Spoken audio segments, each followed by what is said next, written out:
Hola, soy Julieta Fierro. Qué bueno que siguen en este curso. Y si es la primera clase que toman, bienvenidos. Como siempre, lo más importante es dar los créditos al enorme grupo de personas que están colaborando en este proyecto. Y entre ellos están ustedes. Queremos que nos escriban, que nos hagan comentarios. ¿Qué quieren? ¿Qué no les gusta? ¿Qué les aburre?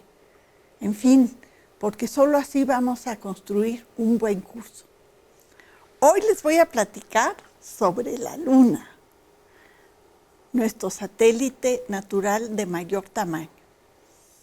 Le voy a dar vueltecitas para que vean el lado oculto de la Luna.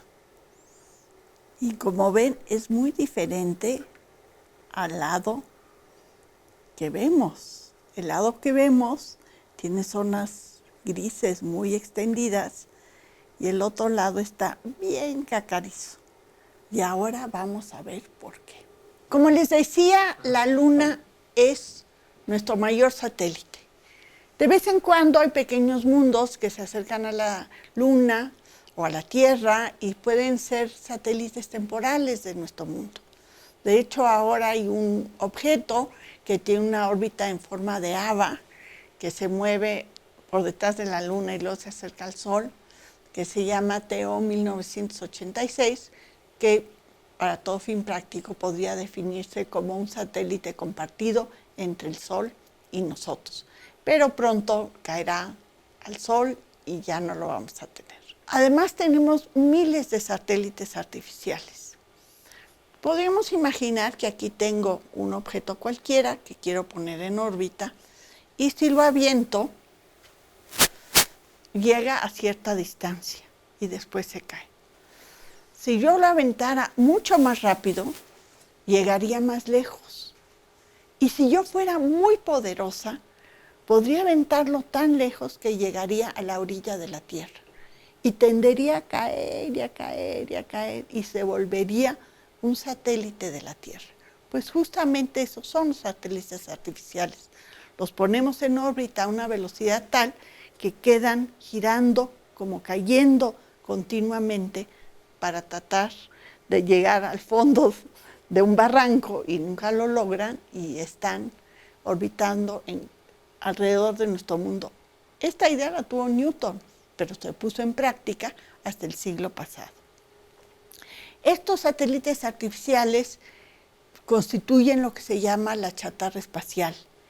Y no es bueno que haya tantos, porque de vez en cuando colisionan unos con otros y unos satélites descontinuados pueden lastimar a otros.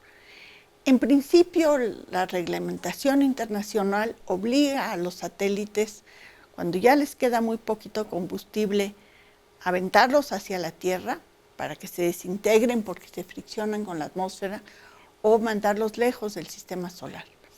Pero los dueños de los satélites quieren usar el combustible hasta el último instante y no siempre lo hacen.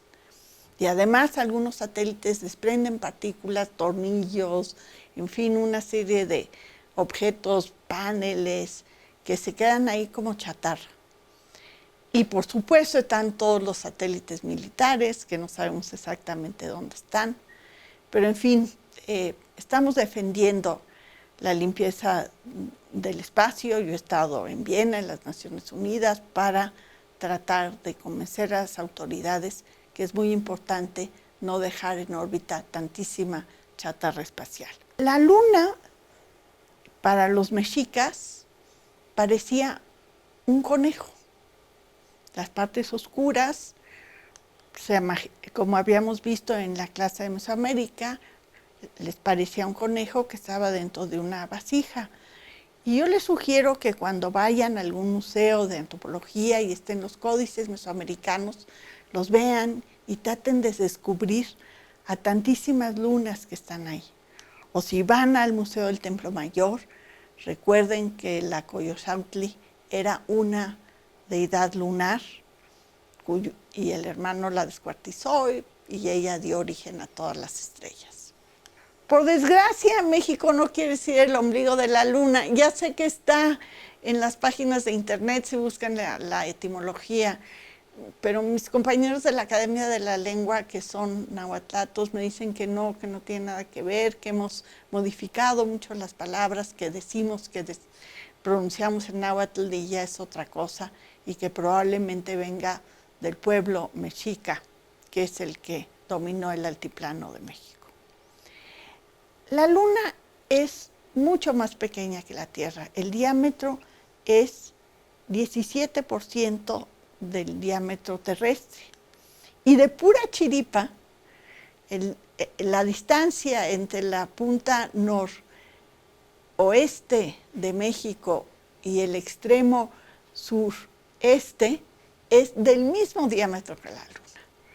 Por eso en Universum, que es un museo de ciencias, pusimos este fresco porque nos dio muchísima emoción. Esta casualidad no tiene nada de particular.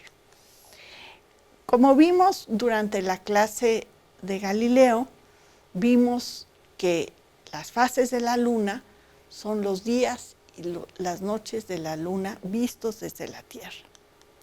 Y también vimos que Galileo pensó que las partes oscuras de la Luna eran mares y les puso nombres como el mar de la tranquilidad y la serenidad. Posteriormente se calculó la gravedad superficial de la Luna y sabemos que es 17% de la terrestre. Y esto hizo que muchos pensadores, astrónomos muy serios, llegaran a la conclusión que en la Luna podía haber habitantes y podían volar, porque si había agua en estos mares de Galileo y la gravedad superficial era tan pequeña, llegaron a pensar que se podría volar en la Luna. Ahora sabemos que no es verdad. No hay atmósfera en la Luna y para poder volar, al menos en un avión o con alas, se requiere de una atmósfera.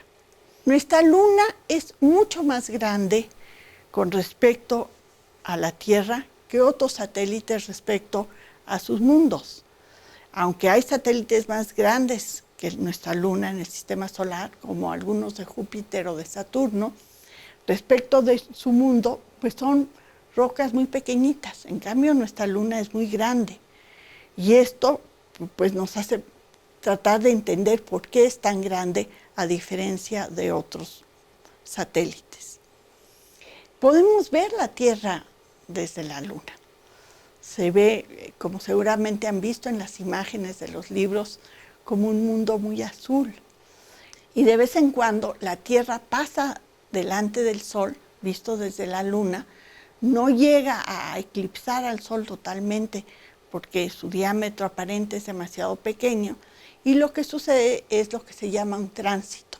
Cuando un mundo pasa delante de una estrella y no logra cubrirlo totalmente, se llama un tránsito. Y podemos ver desde la Tierra tránsitos de Mercurio y de Venus, y desde la Luna podemos ver el tránsito de la Tierra delante del Sol. Estamos acostumbrados a que la Luna se ve enorme cuando está cerca del horizonte y mucho más pequeña cuando está lejos del horizonte. Pero esto es un efecto óptico. En esta imagen vemos dos círculos naranjas, uno rodeado de círculos grandes y otro de círculos pequeños, y como ven, se ve más grande cuando está rodeada de círculos pequeños. Un fenómeno óptico de este estilo sucede cuando vemos a la Luna muy grande en el horizonte y muy pequeña en el cenit. Y para que lo prueben, pueden construirse un tubito de papel y voltear a ver la Luna cuando esté en el horizonte y van a ver qué diámetro tiene, y cuando esté en el cenit y van a ver que es exactamente el mismo. Y si lo ven al día siguiente o al mes siguiente, van a ver que el diámetro de la Luna siempre es el mismo. Lo que sucede es que la presencia de objetos conocidos como edificios, montañas o árboles hacen que dé la sensación que la Luna es muy grande. Otra cosa que sucede es que la Luna se ve más rojiza cuando está en el horizonte. Esto se debe a las partículas de polvo que están suspendidas en la atmósfera. Resulta que el polvo atrapa la radiación azul y verde del Sol y deja pasar la roja. Y cuando la luna está en el horizonte, la cantidad de atmósfera que tiene que atravesar su luz es mayor que cuando está en el cenit y por eso la vemos rojiza. Bueno, las fases de la luna son la base de nuestro calendario. Se repiten cada 29 días y medio y esto hizo que muchas culturas de la antigüedad hicieran calendarios de 30 días, como vimos en la clase que se refirió a Mesoamérica. Ahora vamos a ver por qué la luna siempre nos da la misma cara. Y para entender esto, le voy a pedir a Gustavo que pase, por favor. Vamos a suponer que ustedes son las estrellas. Si ustedes vuelta sobre su eje, pues pueden ver su brazo, su espalda, el otro brazo y su cara, porque está rotando sobre su eje. Ahora va a dar vueltas sin rotar sobre su eje. Y ustedes, si fueran las estrellas, dirían, no, pues respecto a las estrellas, Gustavo no está rotando sobre su eje. Así es que si Gustavo se mueve así, pues aunque esté haciendo círculos pequeños, no está rotando sobre su eje. En cambio, si está como en una fiesta y está moviéndose de un lado a otro, sí está rotando sobre su eje. Ahora vamos a ver cómo se mueve la luna. Entonces, la luna siempre le da la misma cara a la Tierra. Vamos a suponer que yo soy la Tierra. Entonces, este es el lado que vemos, el lado de los mares, muy bien.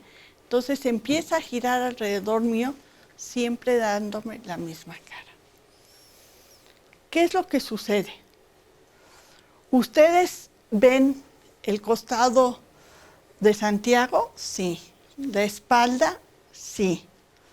¿Su cara? Sí.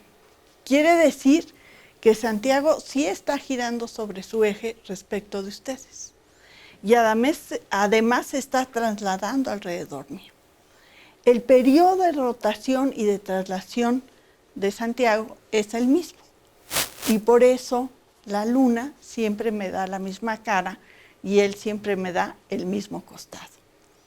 Y por eso siempre vemos la misma cara de la luna. Del otro lado no siempre es de noche. Hay veces que tiene su lado día y su lado noche, igual que el resto de la luna. Muchas gracias. Ahora, ¿por qué hay cráteres en la luna? ¿Por qué hay tantísimos cráteres? Algunos investigadores pensaron, antes de los viajes a la luna por tripulaciones humanas, que eran como los Jalapascos que están cercanos al Valle de México. En estos casos se filtra agua y como cerca de Puebla, por ejemplo, como el magma está muy cerca de la superficie, esta agua que se filtra se transforma en vapor y hace una explosión y produce un cráter. Estos se llaman Jalapascos y son de origen volcánico. Y hay muchísimos, son muy bonitos, algunos tienen agua. De lejos se parecen a una montaña común y corriente, pero vale la pena que los visiten. En cambio, hay otro tipo de cráteres que son los cráteres de impacto. Si un objeto cae a gran velocidad sobre otro objeto, se pueden producir cráteres. Y no sabíamos los astrónomos cuál era el origen de los cráteres de la Luna hasta que humanos no fueron a la Luna. Y descubrieron que los cráteres de la Luna son cráteres de impacto. ¿Cómo se generan? Bueno, para eso te voy a dar unas canicas que van a ser los cuerpos impactantes. Y de baja velocidad el cuerpo impactante simplemente se queda en la superficie. En la Tierra hemos descubierto muchos objetos, muchos meteoritos en la superficie de la Tierra y por eso están en algunos museos o en algunos planetarios. Pero ¿qué tal si el objeto impactante se mueve a alta velocidad? Duro. Formó un cráter de impacto. A ver, haz más cráteres, por favor. Con fe. Más fuerte, ya te dio susto. Más fuerte. ¡Duro! ¡Bien! Entonces ahí produjo toda una serie de cráteres de impacto. Eso sucede en la Luna. Y eso también hace que lentamente se vaya pulverizando la superficie de la Luna, porque impactan continuamente cuerpos que muelen la superficie, incluso en los sitios donde hay derramas volcánicas que vamos a ver en breve, y esto hace que toda la superficie de la Luna esté cubierta de polvo muy fino. Hay muchos otros objetos del sistema solar que tienen cráteres de impacto. Mercurio, los satélites de Saturno, por ejemplo. Mimas tiene un cráter de impacto enorme. Incluso está fracturado este mundo y seguramente se va a convertir en 2 satélites nuevos cuando se termine de fragmentar por algún otro impacto muy fuerte. Otros mundos del sistema solar tienen cráteres de impacto. En Mercurio, por ejemplo, son notables y tienen estos rayos de materia expulsados durante el impacto. Mimas, uno de los satélites de Saturno, tiene un cráter enorme. De hecho, no sé si no ven, pero en la Guerra de las Galaxias se inspiraron en este satélite para construir la Estrella de la Muerte. Y este satélite incluso tiene una fractura enorme que cubre gran parte de la superficie y probablemente si cae otro meteorito con esa misma potencia, se rompa este mundo. Es muy importante medir la densidad y la forma de cráteres de impacto de un lugar. Si tiene una superficie, una gran cantidad de cráteres de impacto, sabemos que es muy antigua, porque ha estado expuesta durante milenios a la intemperie. En cambio, si hay poquitos cráteres y tiene los bordes muy bien definidos, sabemos que es un cráter reciente, que no ha tenido el desgaste del impacto de otros lados, y de esta manera tenemos una aproximación de la edad de la superficie de un mundo. Si es muy lisa y hay poquitos cráteres, sabemos que es una superficie joven, y si está muy impactada, sabemos que es una superficie antigua. En la Luna también hay volcanes, y estos son de color blanco. Bueno, más clarito que los demás, porque son ricos en calcio y en aluminio, y son muy reflejantes. Y hay zonas donde hay una gran cantidad de cráteres de impacto, que sabemos que son zonas antiguas. Se superponen unos cráteres con otros, igual que cuando llueve podemos ver las perturbaciones, las gotas en el agua, como producen perturbaciones en un charco de agua cuando llueve. Y por supuesto hay ya imágenes muy procesadas de los satélites que han ido a estudiar la geología lunar y han analizado la proporción y la edad y la densidad de cráteres para conocer mejor a nuestro satélite. En la Luna hubo vulcanismo, pero no un vulcanismo semejante al de la Tierra, donde hay volcanes. Los derrames de lava de la Luna son inmensos y se produjeron por grietas enormes en la Luna que inundaron los valles cercanos. Y por eso hay estos mares extensísimos, porque las lavas del interior de la Luna inundaron regiones muy vastas. Gustavo nos va a explicar cómo son las rocas de la Luna. Lo que tenemos aquí es un basalto volcánico afanerítico. Esto quiere decir que no podemos ver diferentes minerales dentro de esta roca. Todos se ven de la misma forma, aunque la composición no sea la misma. Estas rocas provienen del enfriamiento de lava volcánica, por eso podemos ver las burbujas, que es donde queda atrapado gas entre la lava, y pues al ser liberado y cuando se solidifica, quedan estas clases de piedras que se llaman basaltos. Como nos explicó Gustavo, los basaltos de la región de Ciudad Universitaria son de origen volcánico y se asemejan muchísimo a las rocas de la Luna. Los astronautas fueron a las regiones más planas, más bajas, donde hay basaltos, y la mayor parte de las rocas que trajeron de la Luna son muy parecidas a esta que acabamos de ver. Simplemente el tamaño de las burbujitas es más pequeñito, pero se parecen mucho porque son justamente de origen volcánico. El lado que vemos de la Luna, como vimos, es muy oscuro porque hay grandes derramas de lava, y el lado opuesto tiene una densidad de cráteres mucho más alta. Y es, entre otras cosas, porque está expuesto a la intemperie, por decirlo de alguna manera. La Tierra está de un lado, la Luna está lejísimos, pero de todas maneras, y las partículas que se acercan hacia la Tierra, que es la que tiene mayor gravedad, impactan sobre el lado que no vemos de la Luna, y por eso la densidad de cráteres es mayor de aquel lado. En la Tierra también hay cráteres de impacto, pero son mucho más escasos, porque en la Tierra hay tectónica de placas, la corteza de la Tierra se está renovando continuamente y esto borra los cráteres de impacto y por eso vemos menos. Además, cuando cae un objeto del espacio a la Tierra, se fricciona con el aire, se calienta y se funde en gran medida. Y también por eso hay menos cráteres de impacto en la Tierra que en la Luna.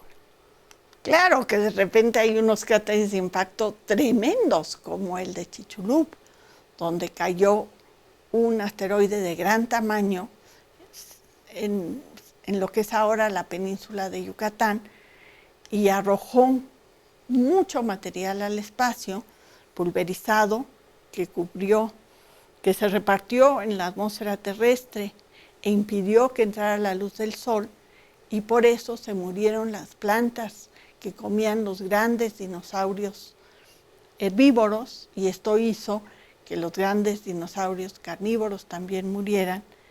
Y bueno, pues esto produjo una de las grandes extinciones que ha sufrido la vida en la Tierra. Seguramente han escuchado de la luna azul. En general la luna no se ve azul. Esto se refiere a cuando hay 2 lunas llenas en un mes. Como saben, hay meses de 31 días, las fases de la luna duran más o menos 30 días, y de vez en cuando el mes comienza con una luna llena y por lo tanto hay una segunda luna llena en ese mes. A esa se la llama la luna azul. Antes de continuar, vamos a ver cómo se exploran las capas geológicas de la luna. Para explorar las capas geológicas de algún mundo, se utilizan taladros. En la Tierra se utilizan para saber dónde hay petróleo, por ejemplo. Diego nos va a enseñar cómo se han tomado muestras de las capas de la Luna. Vamos a utilizar el mismo pastel y él va a enterrar un popote dentro del pastel y va a extraer una muestra del contenido del pastel. Y ahora nos va a mostrar cómo se ven los diferentes ingredientes de los que está hecho el pastel. En general lo que se hace es que se corta ese tubo para ver de qué está hecho el pastel, pero en este caso Diego lo va a probar y nos va a decir de qué está hecho ese pastel. Chupa fuerte, a ver. ¿Está rico? Sí, está bueno y sí, se puede notar que... A ver, toma otra muestra. Ah, perdón. Sí, la composición del pastel es distinta. Después de pasar la capa de cajeta, hay una capa de pan, que es como la más profunda que enseñé a la cámara, y hay otra de cajeta que recubre también el interior. A ver, vamos a volverlo a hacer. Otra muestra. A ver, ¿por qué no dejas que primero entre el aire y ahora sí tápalo? Sí, ahí está. Ahí vemos. Se puede ver lo que yo decía. Hay una capa de la harina, luego hay otra capa de cajeta y por último hay una como de cremita. Que esa no puede succionar aquí porque se quedó aquí, pero aquí está. O sea, no la puede probar, pero ahí está. A ver, prueba ahora. Si la puedo alcanzar la cremita que no llegué la primera vez.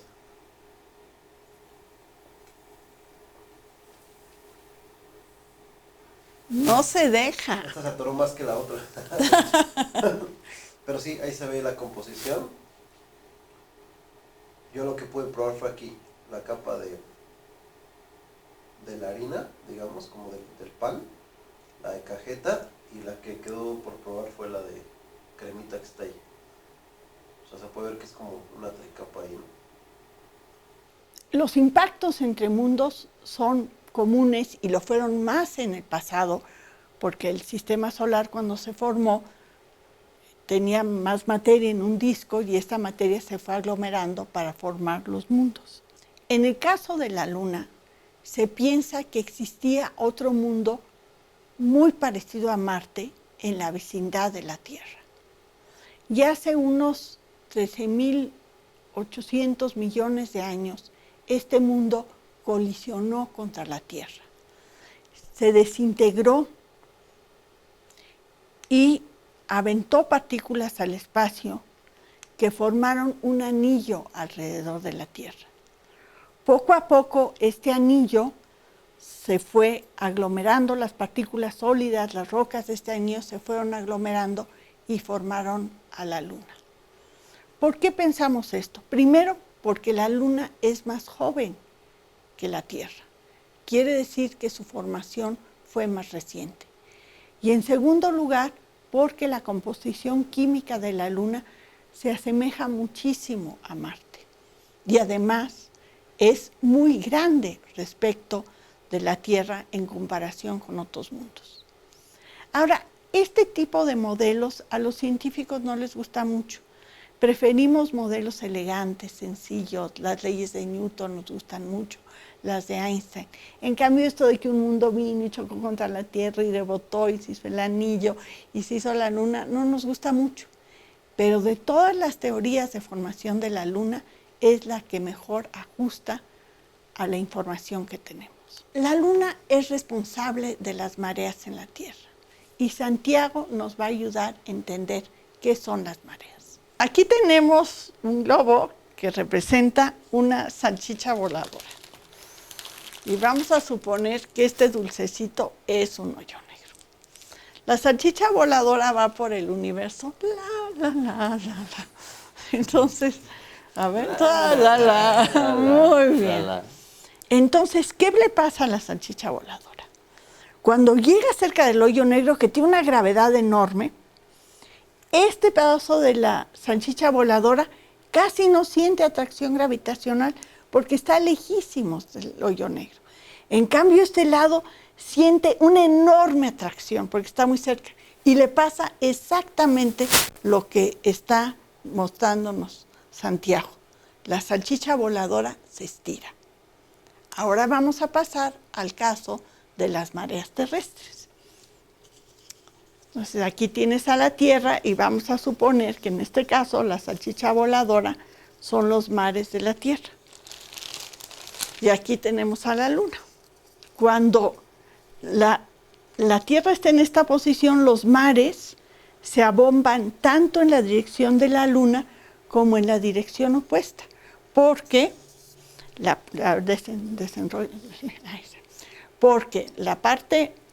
esta parte de los mares siente una gran atracción, esta no siente atracción y el efecto neto es que se acercan mucho los mares del lado de la Luna y se quedan rezagados los que están del otro lado. La Tierra se atrae de manera intermedia. Cuando la Tierra gira, desaparecen las mareas y después cuando vuelve a girar, se vuelve a estirar en dirección opuesta. Así es que las mareas se producen de los dos lados de la Tierra, porque el agua se queda rezagada de un lado y se atrae del lado opuesto. Muchas gracias. Uno de nuestros alumnos presenciales me está diciendo que se entiende bien este problema de las mareas con la salchicha voladora y tiene razón. Muchos de los habitantes de México no vivimos cerca de las costas y nunca vemos mareas y no les entendemos. Pero una de las herramientas de la ciencia es irse a un caso límite, a un caso extremo para entender los casos intermedios. Y si utilizamos el hoyo negro y la salchicha voladora, entendemos muy bien el efecto de este estiramiento. La expresión para las fuerzas de marea es la siguiente. Depende de una constante, le puse K, pero es irrelevante, podemos pensar que es 1, y depende de la masa del objeto atractor, en este caso la Luna, de la masa del cuerpo que siente las mareas, en este caso la Tierra, y del diámetro del objeto. Por eso utilicé una salchicha voladora que tenía un diámetro muy grande. Para todo fin práctico, nosotros tenemos un tamaño insignificante respecto del diámetro de la Tierra. Nosotros medimos a lo más un par de metros. Bueno, aquí tenemos un colega que mide más que eso, pero bueno, en general un par de metros. En cambio, el diámetro de la Tierra son 12.000 kilómetros. Es decir, en el caso de la Tierra es un objeto extendido donde sí se producen mareas, en nuestro cuerpo para todo fin práctico no. Y depende de la distancia que hay entre el objeto que siente la atracción y el que lo produce. Es decir, disminuye muy rápido con la distancia. Y por eso, aunque los planetas estén alineados y cosas así, pues no sentimos mareas de estos objetos porque están tan alejados de nosotros. Las fuerzas de marea rompen. Si Santiago hubiera seguido estirando su salchicha voladora, la hubieras roto en muchos pedazos.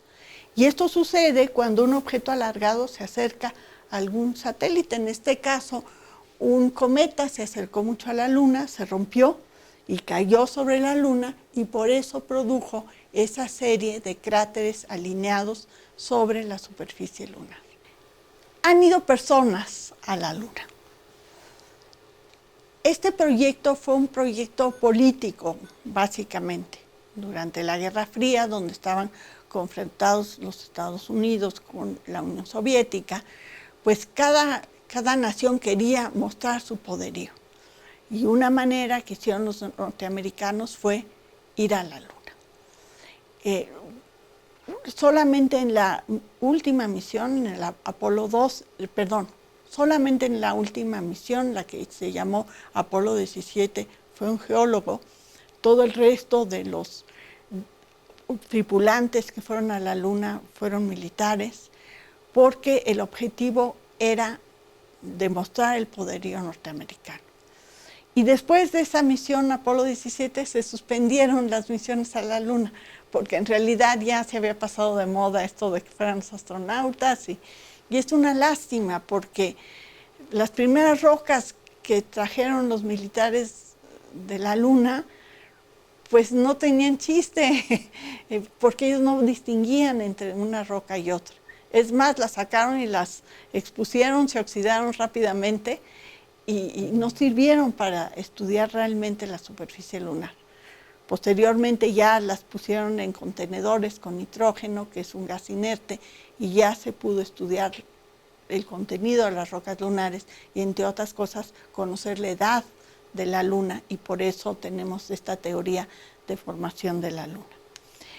Los astronautas dejaron huellas en la Luna y se ve claramente cómo está cubierta de este polvo muy fino, y esas huellas van a quedar ahí miles de años porque no llueve en la Luna, no hay atmósfera, no hay viento. Lo único que les va a afectar son, como decía antes, el viento del Sol, que las carga las partículas eléctricamente y empiezan a brincar unas respecto de otras, y pues esto con el tiempo va a borrar las huellas, o si cae otro asteroide, por supuesto, y produce un cráter, pues las va a borrar. Fue un cochecito a la Luna, y eso fue un gran avance tecnológico, y se piensa llevar misiones a la Luna.